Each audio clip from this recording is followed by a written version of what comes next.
So I'm back down in Florida. Brought the little cfmoto Happy OSS back down to Florida where it belongs.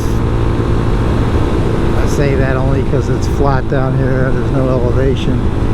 I did a video where I brought this up to the mountains, and it didn't do so well in the mountains. Elevations was killing this bike. It was putting a lot of stress on this little motor. But for down here in Florida, it's great. Just doing this little video, everybody says there's no curves or all the roads are straight in Florida, which they wouldn't be wrong. Most of them are. But if you know where to ride, there's some pretty cool spots. Like I'm riding in a place here in north central Florida. It's a retirement community, and there's 50 of these roundabouts, and they're pretty cool. They're actually pretty fun. If you're here in the summertime, it's hot as balls, but there's not that many people here. Everybody here is snowbirds for the most part, so you could really have a good time. What I'm going to do this winter is bring my clear visor. I never have my clear visor with me, and put that on, and at nighttime I'm going to come out here and ride, do some videos. Everybody normally goes to bed at like 10 o'clock, so you can come out and have a good time. But yeah, there's some fun little areas in Florida to ride. You just got to know where they're at. Now you do got to be careful here, because there's again, it's a retirement area, a lot of elderly people. So, and I'm on a little tiny bike, so you got to be really careful. But to be honest with you, I wouldn't want a big bike here. I don't think it'd be much fun. This bike's perfect. It's a blast.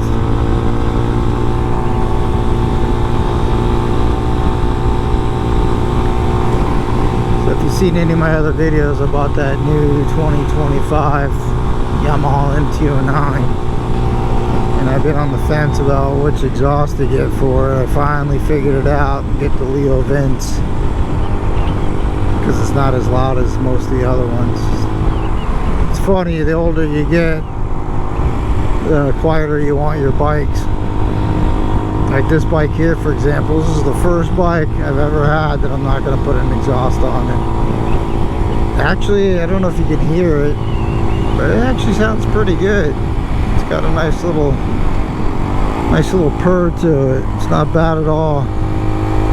But since this bike's gonna stay here, I don't want it extremely loud.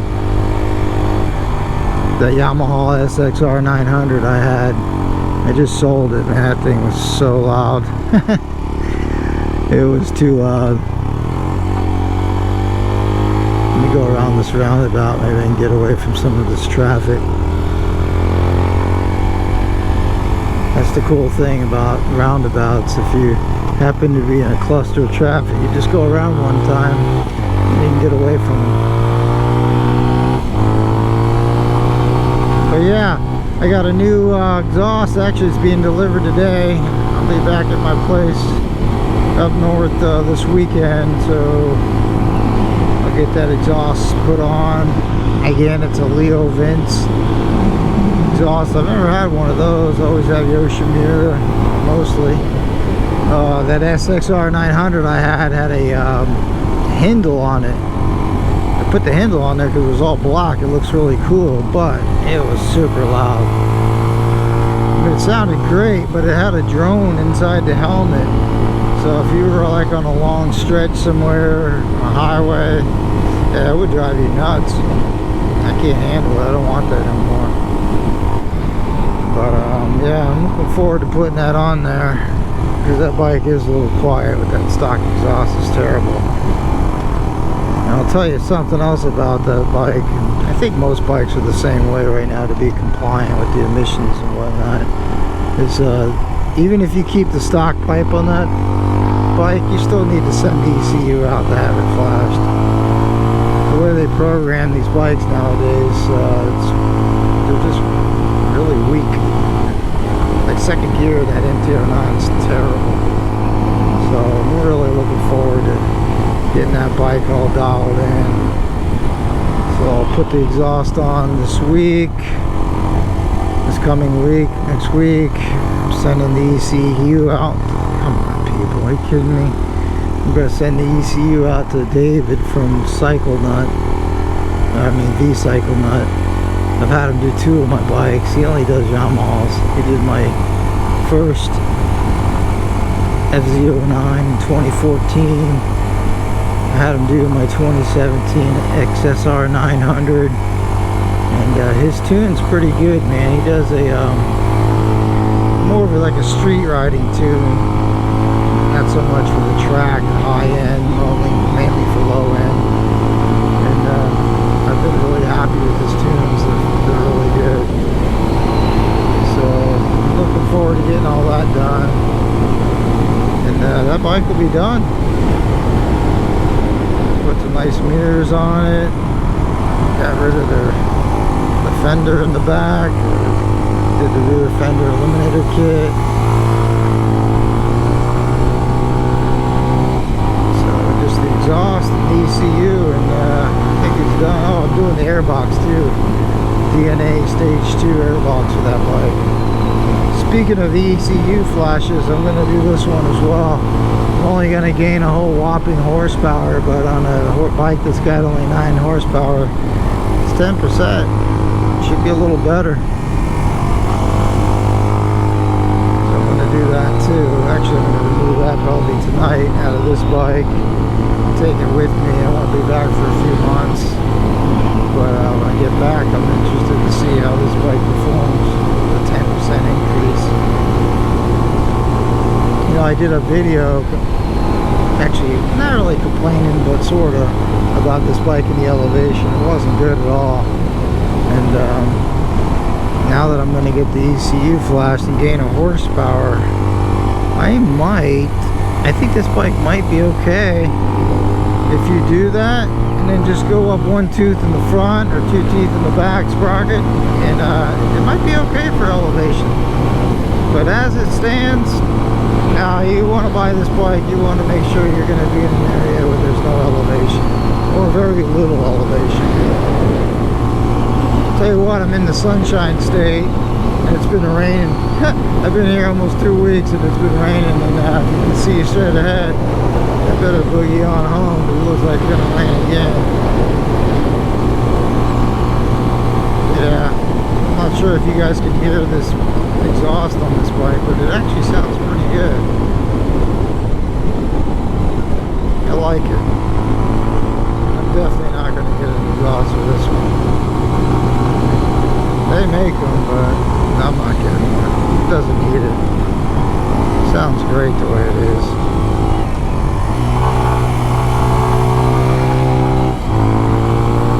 Yeah, these roundabouts are a hoot. I love them. In the winter time, when everybody comes down here, it's a little sketchy. I'm not gonna lie. You gotta be pretty careful. Like I said, it's a retirement community, and I'm on a little tiny bike, so it's probably hard to be seen. Not going to stop me from riding, that's for sure.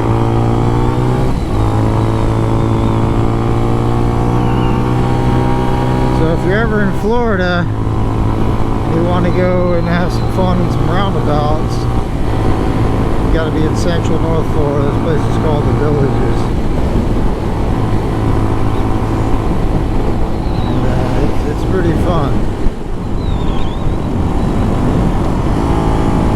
Just got to be careful. But as you can see, I'm having a good time.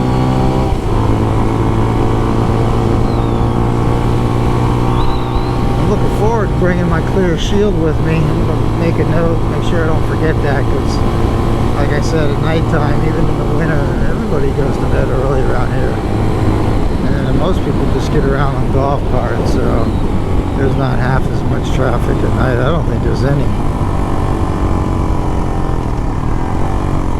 Nope, I almost screwed up.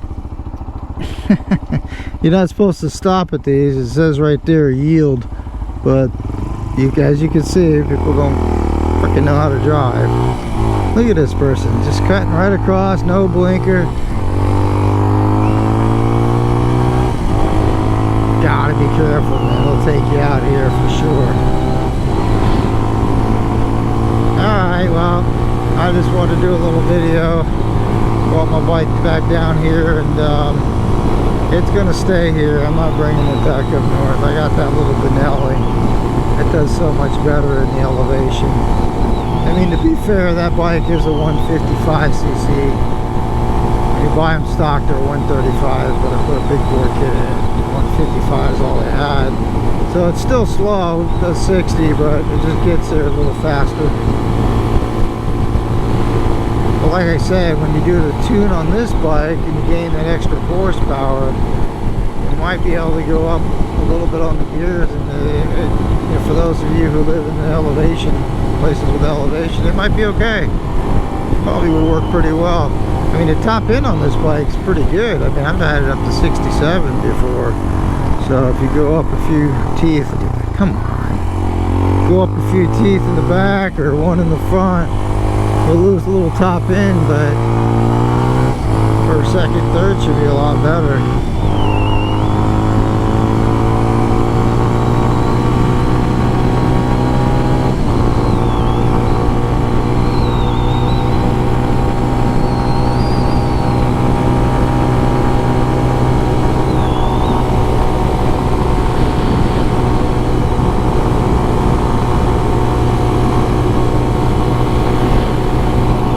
I love this little cfmoto, man. This is a fun little bike, and it's the coolest looking bike. I think it looks fantastic.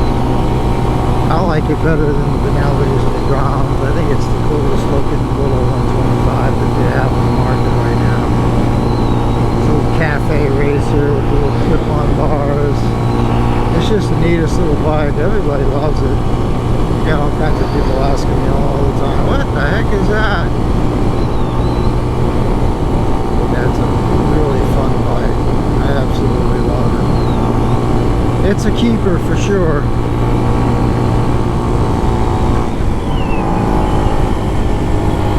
For those of you who haven't never ridden these little bikes, they're a blast. I started riding 125s back in 2014 when Honda first came out with the Grom.